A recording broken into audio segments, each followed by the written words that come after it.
আলা ইন্নাহুম হুমুল মুফসিদুনা ওয়ালাকিন লা ইয়াশউরুন।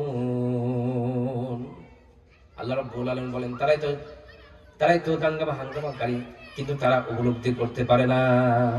তারাই হচ্ছে বিশৃঙ্খলা সৃষ্টিকারী, তারাই হচ্ছে অন্যায় করে, অশ্লীলতা করে, কিন্তু তারা উপলব্ধি করতে পারে না।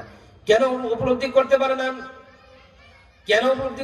না? কেন আল্লাহ রাব্বুল আলামিন এটাও বলছেন, খাতামাল্লাহু আলা কুলুবিহিম ওয়া আলা সামিইহিম ওয়া আলা আবসারিহিম গিশাওয়াতু ওয়া লাহুম আযাবুন আযীম। সুবহানাল্লাহ। খাতামাল্লাহু আলা কুলুবিহিম, যারা যত পাপ করেছে, অন্যায় করেছে, মানুষকে খুন গুম এগুলো করেছে, পাপ করতে করতে আল্লাহ সুবহানাহু ওয়া তাআলা তাদের অন্তরের মধ্যে মোহর মেরে দিয়েছে। অন্তরের মধ্যে মোহর মারার কারণে তারা উপলব্ধি করতে পারে না, বুঝতে পারে না। তাদের অন্তরের মধ্যে, তাদের কানের মধ্যে, তাদের চোখের মধ্যে আবরণ দেওয়া হয়েছে। দুনিয়ার বুকে এত অন্যায় অশ্লীলতা করেছে, যার কারণে আল্লাহ রাব্বুল আলামিন তাদের অন্তরটা তালাবদ্ধ করে দিয়েছে। সমাজে দিয়ে ইসলাম মুসলমান, এজন্য আমাদের অন্তরটাকে সোচ্চার সুন্দর রাখতে হবে। আল্লাহ সুবহানাহু ওয়া তাআলা বলেন, দুনিয়ার বুকে যারা মারামারি, কাটাকাটি, হানাহানি করে, রক্তপাত করে, তাদের ব্যাপারে কোরআন কি বিচার করছে?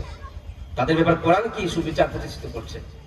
আল্লাহ রাব্বুল আলামিন বলেন, وَكَتَبْنَا عَلَيْهِمْ فِيهَا النَّفْسَ بِالنَّفْسِ وَالْعَيْنَ بِالْعَيْنِ وَالْعَنْفَ بِالْعَنْفِ। আল্লাহ রাব্বুল আলামিন বলেন, হত্যার বদলে হত্যা, জখমের বদলা জখম, দাঁতের বদলা দাঁত, আর কানের বদলা কান, আর হাতের বদলা হাত, পায়ের বদলা পা। এই কোরআনের মধ্যে আল্লাহ রাব্বুল আলামিন বলছেন, সূরা মাইদার 45 নম্বর আয়াতে আল্লাহ রাব্বুল আলামিন ব্যাখ্যা করেছেন, আপনি যাকে হত্যা করবেন, কোরআনের বিচার হলো হত্যার বদলে হত্যা। কি করো? কোরআনের বিচার হলো হত্যার বদলে হত্যা করো। দাঁতের বদলা দাঁত, যে তোমার দাঁত ভেঙে দিয়েছে তার দাঁত ভেঙে দাও, এটা হলো কোরআনের বিচার। তুমি একজনের হাত কেটে দিয়েছো, হাতের বদলা হাত, হাতের বদলা হাত, হাত কেটে দিয়েছো, কোরআনের বিচার হাত কেটে দাও। তুমি পা কেটে দিয়েছো, কোরআনের বিচার পায়ের বদলা পা কেটে দাও। যদি নিহতকারী ব্যক্তিরা যদি স্বেচ্ছায় ক্ষমা করে দেয়, তবে তোমরা সেই ইচ্ছা যদি ক্ষমা করে দেয়, তবে তোমাদের পাপ মোচন হবে। আল্লাহ সুবহানাহু ওয়া তাআলার এই বিচার অনুযায়ী, কোরআন অনুযায়ী বিচার যারা করে না, তারাই জালিম। তারাই কি? জালিম।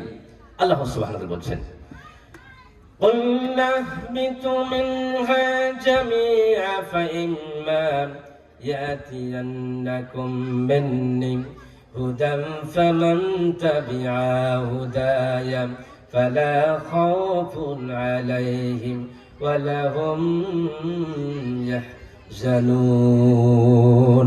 আল্লাহ রাব্বুল আলামিন বলেন, যারা কোরআনের অনুসরণ করেন, কোরআনকে মেনে চলেন, যারা কোরআনকে অনুসরণ করে, আল্লাহ রাব্বুল আলামিন যারা কোরআনের আইন সমাজে জামাতে প্রতিষ্ঠিত করে, দেশে, রাষ্ট্রে, জীবনে, লাইফে, সর্বত্র সর্বক্ষেত্রে যারা কোরআনকে মেনে চলে, আল্লাহ রাব্বুল আলামিন বলেন তাদের কোনো ভয় নাই, তাদের কোনো চিন্তাও নাই।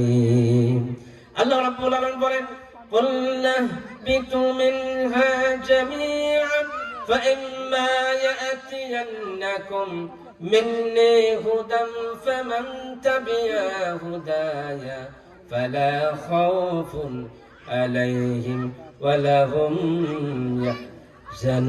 يَحْزَنُونَ। কিসের ভয়? ভয় শুধু একটাই ভয়, সেটা হলো আল্লাহর ভয়। কিসের ভয়?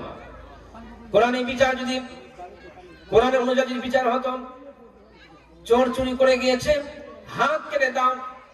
জিনাকার ব্যভিচার করেছে, তাকে বুক পর্যন্ত পুঁতে ফেলে মেরে পাথর মেরে উড়িয়ে দাও। এটা যদি পেপার পত্রিকায়, টেলিভিশনের মাধ্যমে দেখানো হয়, চুরি করার হিম্মত হবে না, ইফটিজিং করার হিম্মত হবে না, অশ্লীলতা করার হিম্মত হবে না। তোমরা কি করো? কোরআনের আইন বিধান মেনে জীবনটা পরিচালনা করো।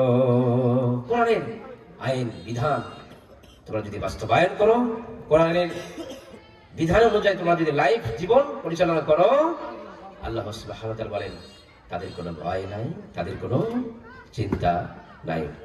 একটাই ভয়, সেটা আল্লাহর ভয়। কিসের ভয়? একটাই ভয়, সেটা কি ভয় থাকবে? আল্লাহর ভয়। আল্লাহ সুবহানাহু ওয়া তাআলা বলেন,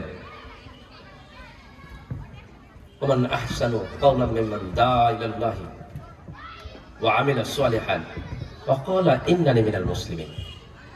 তাদের চেয়ে উত্তম আর কি হতে পারে, তাদের চেয়ে শ্রেষ্ঠ আর কি হতে পারে, যারা আল্লাহর কথা মানুষদেরকে বলে বেড়ায়, যারা আল্লাহর কথা মানুষদেরকে বলে বেড়ায়, তাদের চেয়ে শ্রেষ্ঠ আর কি হতে পারে, তাদের চেয়ে শ্রেষ্ঠ মানুষ আর কি হতে পারে আল্লাহর কথা মানুষদেরকে বলে, যারা কোরআনের কথা বলে, যারা কোরআনের বিধানকে সমাজে জামাতে প্রতিষ্ঠিত করে, তাদের চেয়ে শ্রেষ্ঠ আর কি হতে পারে, কেউ হতে পারে? ওয়া ক্বালা ইন্নানি মিনাল মুসলিমিন, এবং নিজেকে সে মুসলিম হিসেবে